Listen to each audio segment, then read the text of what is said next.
কম তেল মশলায় একদম স্বাস্থ্যকর একটা খাবারের রেসিপি নিয়ে হাজির হয়ে গেলাম। দেখতে দেখতে গরম চলে আসলো, আর এই গরমের দিনে একটু হালকা পাতলা খাবার হলেই সেটা আমাদের স্বাস্থ্যের জন্য ভীষণ ভালো। আর এই রেসিপিটা তৈরি করতে লাগবে কি জানেন, এইরকম একটা মিষ্টি কুমড়া। আর এই মিষ্টি কুমড়াটা এত পাকা, এর কালারটাই শুধু দেখেন। তো এইভাবে পিস পিস করে বেশ বড় বড় করে মিষ্টি কুমড়াটাকে কেটে নিয়েছি। চলেন ঝটপট রান্না করে নেই। মিষ্টি কুমড়াগুলোকে প্রথমে কড়াইয়ের মধ্যে দিয়ে দিলাম। যারা মিষ্টি কুমড়া পছন্দ করেন না তারাও চেটেপুটে খাবেন এরকম একটা রেসিপি হলে। তো একটুখানি জল দিয়ে দিলাম এর মধ্যে। এখন দিয়ে দিচ্ছি সামান্য পরিমাণে বোম্বাই মরিচ আর একটু পরিমাণ মতো লবণ আর হলুদ দিয়ে এই মিষ্টি কুমড়াটাকে মোটামুটি একটু সিদ্ধ করে নেব। আজকের এই কুমড়াটা রান্না করব একদম পেঁয়াজ রসুন ছাড়া। তো মিষ্টি কুমড়াটাকে এখন সিদ্ধ করব।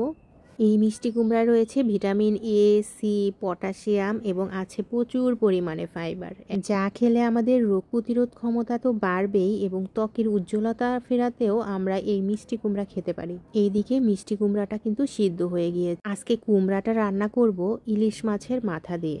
মাথাটাকে একদম ছোট ছোট করে কেটে নিয়েছি। এখন কড়াইয়ের মধ্যে দিয়ে দিলাম তেল, আর তেলের মধ্যে একটু লবণ আর একটু হলুদ দিয়ে দিলাম। টিপস শেয়ার করি, তেলের মধ্যে যদি একটু লবণ দিয়ে দেন তাহলে কিন্তু কড়াইতে আর কোনো মাছ লেগে যাবে না।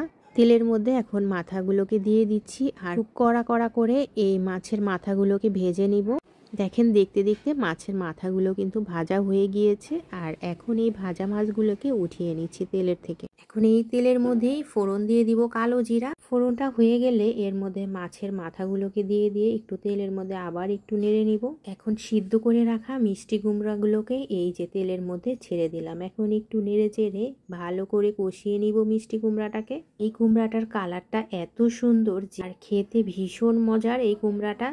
এরপরে কষানো হয়ে গেলে এর মধ্যে অল্প পরিমাণে একটু জল দিয়ে দিচ্ছি। অনেক মিষ্টি কুমড়া আছে একটু সিদ্ধ করলেই একদম গলে যায়, তবে এই কুমড়াটা ওই রকম না, যেহেতু এটা একদম গাছ পাকা।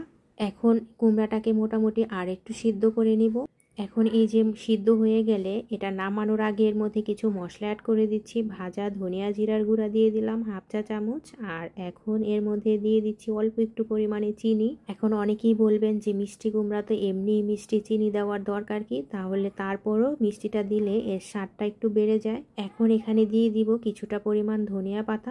এই যে এখন 1-2 মিনিটের মতো চুলার উপরে একটু নাড়াচাড়া করে একটু ধনিয়া পাতাটাকে মিশিয়ে নিচ্ছি। আর দেখেন কুমড়াগুলো কিন্তু একদম সিদ্ধ হয়ে গলে যায়নি। রান্না কিন্তু এখানেই কমপ্লিট। এই যে তৈরি হয়ে গেল। এখন গরম গরম পরিবেশনের পালা। কম তেল মশলায় আজকের এই রেসিপিটি কেমন লাগলো অবশ্যই কমেন্টে জানাবেন।